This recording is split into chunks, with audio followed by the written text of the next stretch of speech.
This is the Toyota Ativ. I'm Cap Maceda Aguila. Welcome to Uncapped.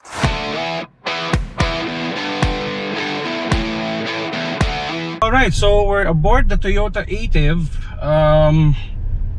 Basically the upmarket version of the Vios. Although of course Toyota is marketing this as a separate model, but it belongs to that family.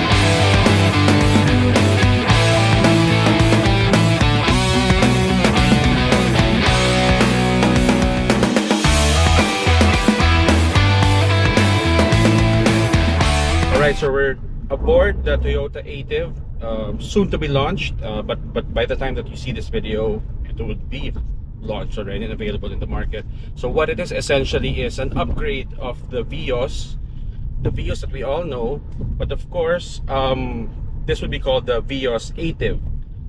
Basically, what you need to know is that it's an upgraded or maybe upmarket version of what we've been used to as the sedan workhorse of Toyota. So with us today, we're very privileged to have two seasoned veterans from our friends from one of our favorite brands, of course, Top Gear Philippines, Sip. Cheng and Leander, thank you very much. Thank you very much daw, you know? Thank you. Happy to be aboard the Ativ with you. And yes, siguro I'll maximize my time with you guys by interviewing you. Cheng, Yes. you've been in the back seat and now you're in the passenger seat. Your impressions, please. So the first thing I noticed was the ride was okay, but it was a bit harsh on impact. And my first suspicion was, galing pang barko to. They haven't adjusted the tire pressures. Sure enough, we were just at Shell and we set the tire pressure to the recommended by the manufacturer. So 33 sa harap, 32 sa likod. It now rides much better. It feels much more supple now. And wala na yung impact harshness niya when we're hitting bumps. Because we haven't come across a road bump yet. But I feel like itong rumble strip. Mas makinis na yung galaw niya. Alright. Over those imperfections. Okay, from that viewpoint, Leander, you've been here. You were in the driver's seat earlier, and now you're in the dreaded back seat na sabi ni Shen kanina was a little too harsh. Before we adjusted the tire pressure, how's the ride back there? Actually, what I noticed earlier was that I think it was worse here in the back than it was in front.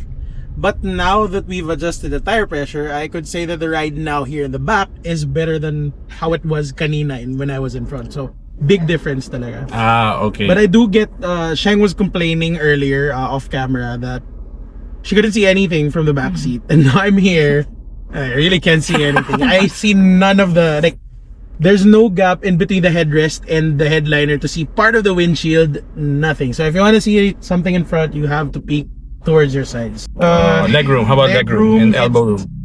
As Sheng also pointed out earlier, the front seats are a bit high, so there is space underneath them to fit your feet. But so that's a plus, actually. That's a plus. Okay, that's a good thing. Legroom, it's okay. Two average size Filipinos, probably not 6-footers would fit here, but me, I'm just fine. There's a tunnel in the middle, so a fifth passenger wouldn't have such a good time here. But I do like the fit and finish here in the back. It's so much better than what I've been used to with Vios. There's soft touch materials. There's a gloss black plastic here on the and rear AC vents. Rear AC vents, okay. Rear charging ports. Rear charging and ports. the seats are a bit more plush, even if they do block the view. They're more plush than before. There is no center armrest here though. I think that's Oh, probably I was wondering about that. Okay, Yeah. so no So- center. Even for mind This you is- guys, this is the hybrid, and this is the effectively the top variant for the Ativ. So no center armrest. Yeah. Okay. At least it has cup holders though. So All I'll right. take it. I'll take it. I feel like legroom there was okay because there's a big clearance between the floor and the bottom edge of the seat. Yeah. But knee room is a bit limited. That's what surprised me. I'm not that tall. I'm 5'5". I expected more clearance between my knee and the seat back, but it was a bit lacking. I mean, for my height it's okay, but if you're taller, like 5'10" siguro, you will feel it. You will see it. Okay, but how about now that you're in the front passenger seat?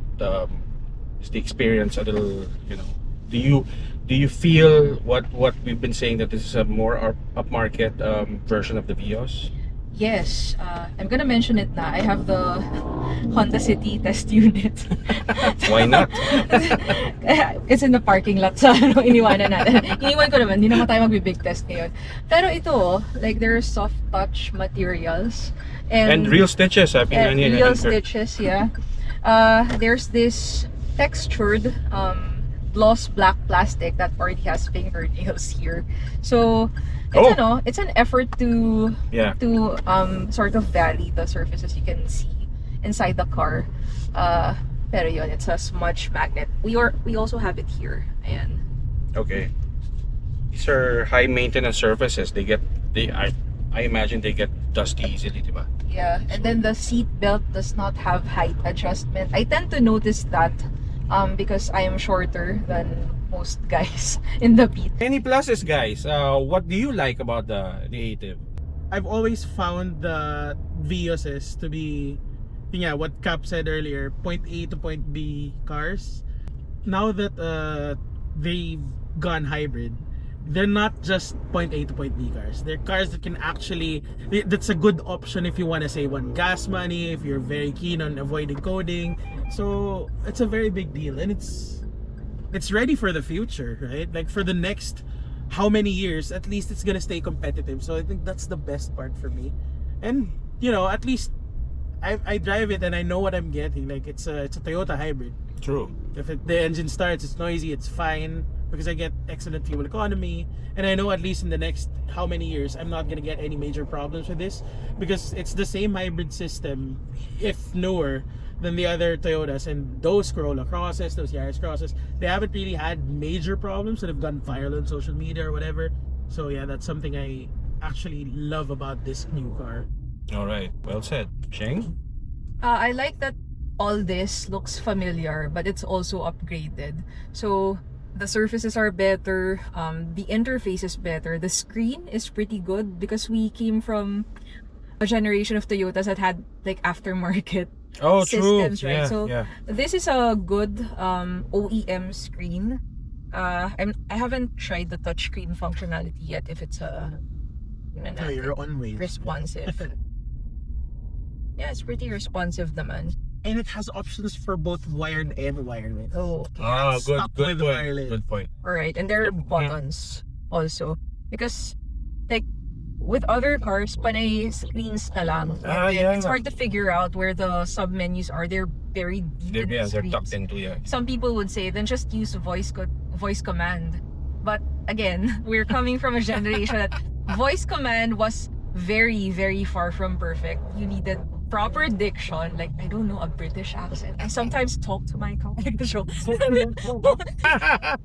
We came from a generation when voice command was far from perfect. So I think some of us, especially the older people in general, don't want to rely on it. We want our buttons, and Yeah. it's easier din eh. Kasi if you're navigating on a screen and you're looking at the road, it's hard na. You have to be touching precisely at that point on the screen that, para activate something. With the buttons, you can just, feel your way through it, and it becomes muscle memory. Correct, This muscle memory, distance is for like the temperature, the knob that is closer is for the fan. So yeah, familiar yung buttons, and I appreciate that they've kept them. please do follow Top Gear if you haven't been yet. What are you doing? So follow Leander's story there along with Sheng on the Ativ, so you can sort of see multiple views to or perspectives on this. Maybe a compelling reason to get the Ativ is, number one, if you're a fan of the Vios, you want your solid point A to point B vehicle, then go for it. This is your upgrade right here, and you'll get to stretch your gas money a little more. But again, manage your expectations. This is a Vios, a more fancy looking Vios, but still in its heart it's a Vios, and that's not a bad thing, because if you know what you're getting and you know what you want, then this is not a bad choice.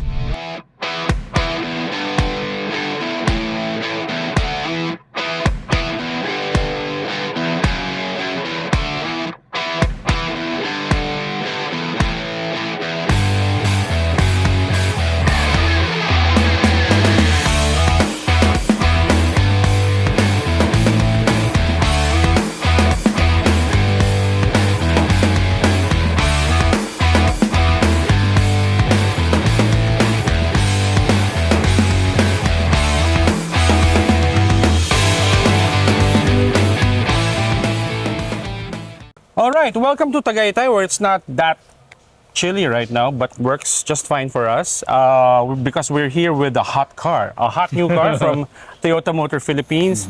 This is the formal arrival of the Toyota Ativ, and it's of course the newest entrant for Toyota in the sedan segment. Okay, so we're here with Mr. Elvin Luciano of the Marketing Services Division to shed more light on probably what this new release means for Toyota Motor Philippines. Hey Elvin, thank you very much for the invitation as always. Thank you for joining thank you us. for always agreeing to be interviewed, even if inside you are raging. Oh, just kidding. He's one of the nicest guys we know. Okay, so Elvin, what does this mean, the release of the Toyota Ativ? What does this mean for TMP, and how it complements your portfolio at the moment? Yes. Yes, you're right. So this is the next important model in our lineup. So we're officially calling it the Toyota Ativ. So there's anticipation for the car with most of you having seen this car being launched in other markets already. So there's that anticipation. And for us, we see this as a model further strengthening our electrified lineup. Because maybe the best description that we can have for this model right now is it is currently the most affordable electrified car in TMP's lineup. That distinction of being the most affordable hybrid vehicle Yes. used to belong to the Corolla Cross. Among the car makers, of course, aside from being number one, you guys are also leading the charge as far as hybrid vehicles go. And how important is it that you now have an entry point in the Ativ? Yes. So Toyota has been pushing for electrification in the country for quite a while now, for a very long time. And now we recognize that because of the increasing awareness and education of our market regarding electrified cars and what it can do both to the users and its impact, good impact on the environment, we recognize that there are customers who are looking for, especially those who are looking at buying their first car, and then because of this knowledge, they are not only eyeing a first car, but they want something electrified as their first car. Wow. But then some users, some customers, they have apprehension that it's my first car. Should I immediately go electrified? But what the Ativ wants to offer is that peace of mind. So your first car, it needs to be simple, worry-free. You as a first-time car buyer or car owner, and then you don't have to think about the reliability, the quality of the car because it's a Toyota, and now it's a hybrid electrified vehicle. So we want to we want to say that it's the combination of what Toyota has to offer in one practical and reachable package. So the Toyota Ativ, of course, it comes with our signature QDR, quality, durability, and reliability. And at the same time, it comes with other Toyota features like the Toyota Safety Sense. So the HEV variant of the Ativ comes with these advanced safety features from Toyota. And of course, what we want to highlight is when you are going for the Ativ as your first electrified car, as your first entry into that space, you are assured that you are being assisted. For example, we have the widest network of dealerships and service centers across the country. So you can rest assured that you can get genuine customer support and quality after-sales services in any of our dealerships and service centers. While the top variant will be a hybrid, it also has ICE or pure internal combustion Yes, engine powered variant. So how do you then can you explain to your customers what now is the how does it look like for the Vios Yeah. versus the Ativ? Yeah. The Toyota Vios remains to be a very important model for TMP. So of course we all know that it's one of the cars being manufactured and assembled in the Philippines. So right now we treat the Vios and the Ativ as two distinctly separate products with different target customers, target markets. Okay, can you break down those customers for Yeah. us? So the Vios, we have always identified our target customers as the practical buyers who are looking at, who know what the Toyota brand stands for. So they know that this is a sedan that will last for a very very long time. And then it's a name. The Vios badge is a name already synonymous to being tough, reliable on any condition, and in any use case. Yeah. Yeah. And then we have now the market for the Ativ. So we will be launching our marketing campaign for the Ativ soon, and we'd like to we have coined this word for our campaign. We call it elevative. Elevative. Yeah, elevative. So it's a word we coined to associate with the new model. So we'd like to think of the Ativ's customers as the ones who are elevating or progressing in life and also in their needs. So, for example, if we are going to build that persona of the Ativ customer, we're looking at young professionals who are on their way to having very good progression in terms of career and life milestones. So they need a partner for them that will represent and express their exact personality and status in life. So they are, so we can say that they are very discerning. They are very practical, but at the same time, they want to experience the best ones that they can afford. So that's where Ativ comes in.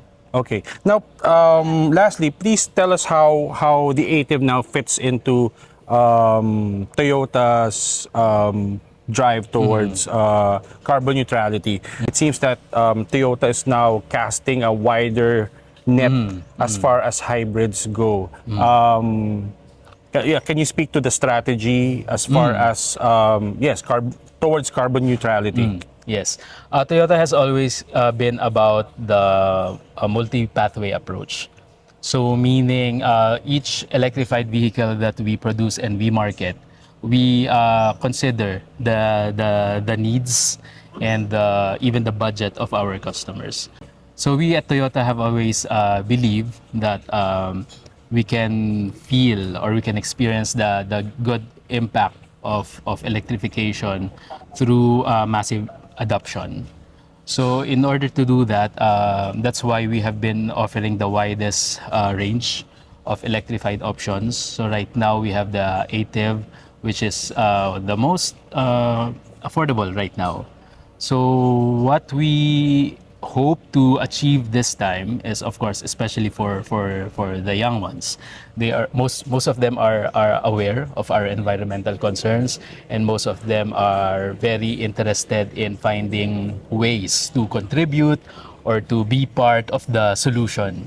So through affordable options like the Vios Ativ, it's now much easier for more Filipinos, for more of us, to be part of this movement to collectively reduce our carbon emissions and make a positive impact on the planet. Once again, thank you very much for you. your insight. And of course, sir, we're very excited to present to you the Toyota Ativ, not Ativ. It's Ativ. Thank you very much again, Elvin, you, Matt. and more power to Toyota. As if you Salamat. need the power, but you know, more. Thank you for the support. Yes, and more. We will definitely wait for more models to come from Toyota. Are there models coming again soon? Maybe. Maybe. Okay. All right.